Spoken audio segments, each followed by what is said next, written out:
look, T.J. Jefferson, I know you might think this might not be straightforward, straight up, and being honest, but it is. I take no joy in the Mets being bounced. You're right. I don't believe that. I love Buck Showalter. You know how much I love Buck Showalter. You know how much I love him. I mean, I love him. I love him. I told you when he was hired, I'm like, you got the right guy, and then look what happened. And look what happened. Right? But you know, and Yankee fans, we are frequently and rightfully accused of taking joy in the Mets going down, but not me, not this guy. My brother's a diehard Met fan. I don't take any joy. One of my best buddies growing up, my buddy Steve Narrow, kind of happy that he's miserable today. He's one of them. Because we all know these Met fans. No offense. Oh, I know. We know the Met fans. It's just like this is the time. It's the time. The Amazins. This is going to be it. We love these guys. It's great. Yeah, and then I still love them. And then they take too much joy in the Yankees being miserable, and then you got to fight back. I don't think so. You got to fight back. I didn't care. I didn't really care what the Yankees did. But Buck's one of my guys, so I don't have that feeling about this Mets team. I love Alonso. I love the way that they play baseball. They're pretty likable for the most part. And then this year, you know, it was all working. And I knew it was going down last night for sure when they fired the trumpets down 4 and Diaz gave up 2 more. That was it. And then, of course, before all that, Joe Musgrove, he was dealing. Made an early 2-run single by Austin Nola stand up. And boy, was he making it stand up. And then all of a sudden, I start seeing on Twitter conversations about, this would be great if we were in the business of fantasy baseball, Joe Musgrove's ears. I've never seen anything like it. This is like something straight out of The Naked Gun, where Enrico Palazzo came out and found like power tools on the pitcher and then let him continue to pitch. I mean, a baseball meeting on the mound with all umpires standing there, and one of the umps grabs Musgrove's ears and starts massaging him, feeling him for some substance, because Musgrove's ears were shiny, and people started talking about it on Twitter. And I think that Twitter chatter got in the mind's eye or in the palm of some Mets executives who called down to Buck and said, you got to check him out. And sure enough, Buck comes out after 5 strong by Musgrove and says, we got to check him out. And the umps are like, okay. And that one was weird too. Like, what is the standard by which just any manager could stop the game and say massage that pitcher's ears? Is that fine?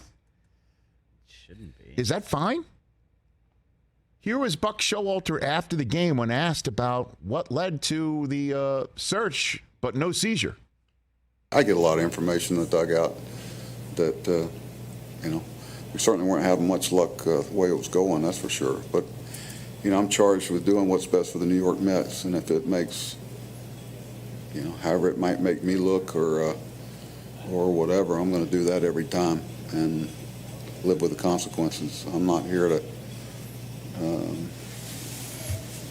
not hurt somebody's feelings, I'm going to do what's best for our players in the New York Mets, and I felt like that was best for us right now.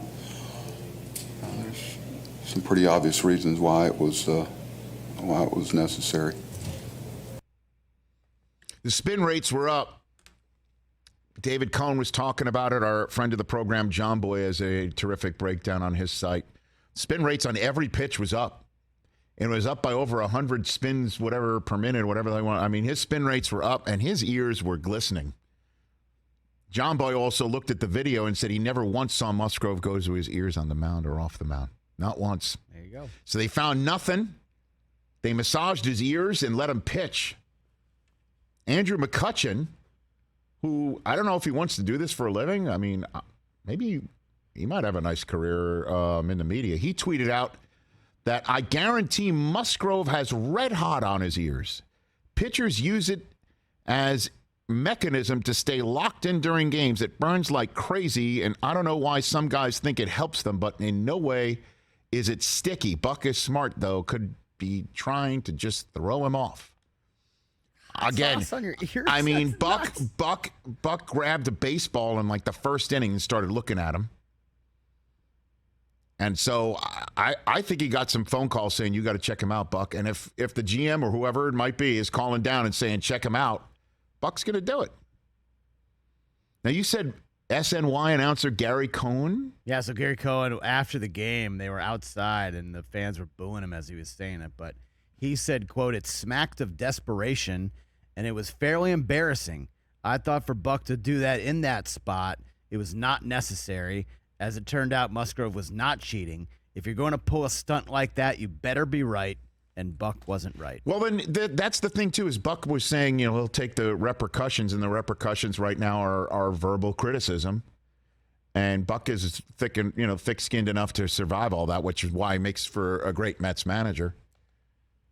But I'm wondering why there are no repercussions in the rule book.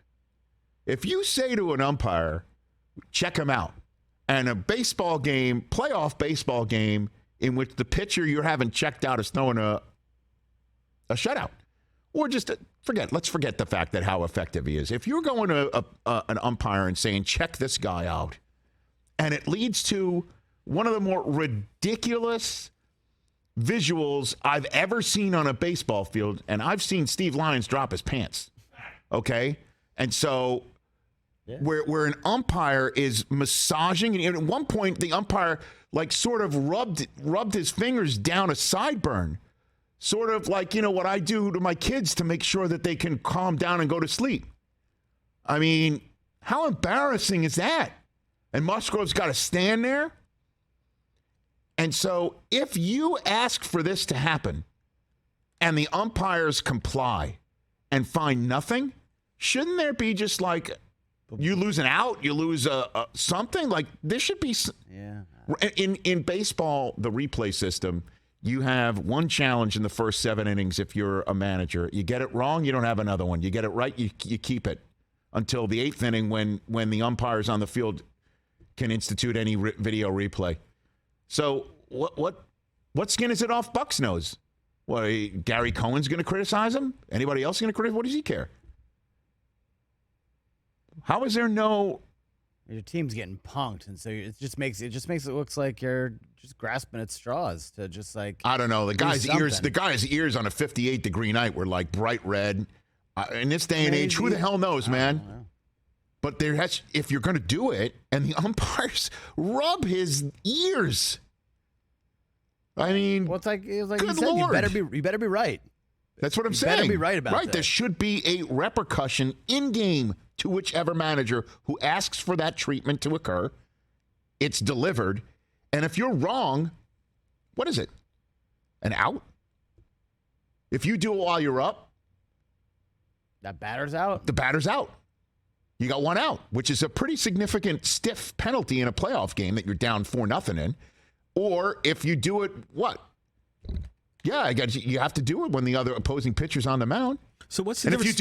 if you do it after the end of the inning and nothing's found, right? Yeah, that was my question, because they check these guys the second they walk off the mound every inning. So, but check is in quotes, man. They're it just looks like that video of that guy who's patting you down. but okay, you're remember next. Earlier in the season, guys are getting their hands massaged, and that was weird too. And he was like, "Now we're massaging ears in a playoff game in front of a nationally televised audience in an elimination game." It was odd.